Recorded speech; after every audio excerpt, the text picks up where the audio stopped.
Assalamualaikum everyone. Hope you all are doing well. Today our topic is peptic ulcer disease. Before explaining the topic, let me elaborate the terms.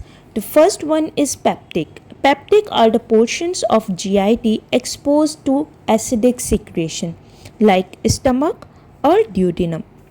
The another one is ulcer. What are the ulcers? Ulcers are the breach in mucosa of GIT. हमारे GIT में जो भी ज़ख़म बन रहा है due to necrosis और any damaging factor उसको हम अल्सर कहते हैं. Ulcers can extend through mucosa into सब म्यूकोसा. अब पेप्टिक अल्सर डिजीज़ क्यों जो है वो डेवलप होती हैं? वो इसलिए डेवलप होती हैं कि जब हमारा डिफेंसिव मैकेनिज़्म और प्रोटेक्टिव मैकेनिज़्म को डैमेजिंग फैक्टर्स ओवरकम कर जाते हैं तो हमारे पास पेप्टिक अल्सर डिजीज़ अराइज होता है. Damaging factors like gastric acid secretions बढ़ जाना, पेप्सिन की सीक्रेशन ज़्यादा हो जाना, एनसिड्स जैसे पेनकिलर्स का यूज़ ज़्यादा कर लेना और बैक्टीरियल इन्फेक्शन जैसे एच पाइलोरी.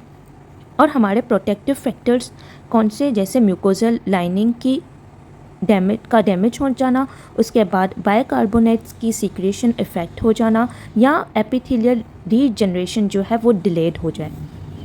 इसके बाद हमारे पास depending on the site of ulcer हमारे पास दो टाइप्स हैं. एक गैस्ट्रिक अल्सर और दूसरा ड्यूडिनल अल्सर. ड्यूडिनल अल्सर हमारे पास most common site of the ulcer है जो हमारे पास फर्स्ट पार्ट ऑफ ड्यूडेनम में होता है.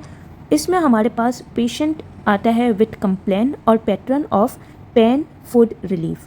मतलब जब इसमें पेशेंट को जब जब भूख लगेगी तब तक उसको हंगर पेन्स होंगे हम कह सकते हैं, और इसमें खाना खाने से पेशेंट को रिलीफ मिलेगा. नाइट पेन की कंप्लेन होगी, इसमें किसी भी टाइप की वॉमिटिंग नहीं होगी, मेलिना की कंप्लेंट्स होंगी और पेन होगा हमारे पास राइट हाइपोकॉन्ड्रियम रीजन में. दूसरा हमारे पास है गैस्ट्रिक अल्सर. इसमें पेशेंट हमारे पास कंप्लेन के साथ आएगा कि डॉक्टर साहब खाना खाता हूँ तो पेन की शिद्दत ज़्यादा होती है, वॉमिटिंग कॉमन होगी, वॉमिटिंग विथ ब्लड लाइक हेमेटोमेसिस की कंडीशन होगी, और पेशेंट जो है वो प्रीफर करेगा ब्लेंड डाइट को, और साइट ऑफ पेन होगा एपीगैस्ट्रम, मिडिल एपीगैस्ट्रम. वेट लॉस होगा.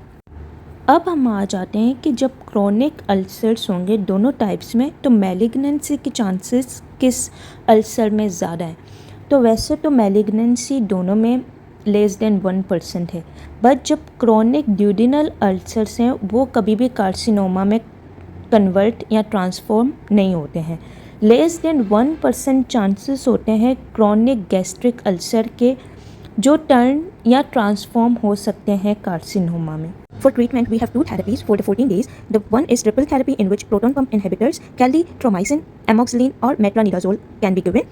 The second one is quadruple therapy in which proton pump inhibitors, bismuth subcyclate, metronidazole and tetracycline can be given. Both therapies are for 14 days. Proton pump inhibitors are given so that they can decrease gastric acid secretions. Calcitromycin and bismuth are the anti-H. pylori drugs. Amoxicillin kills bacterial cell wall and metronidazole damages the DNA of the bacteria. Tetracycline damages the protein synthesis of the bacteria. That's all for today. Allah Hafiz.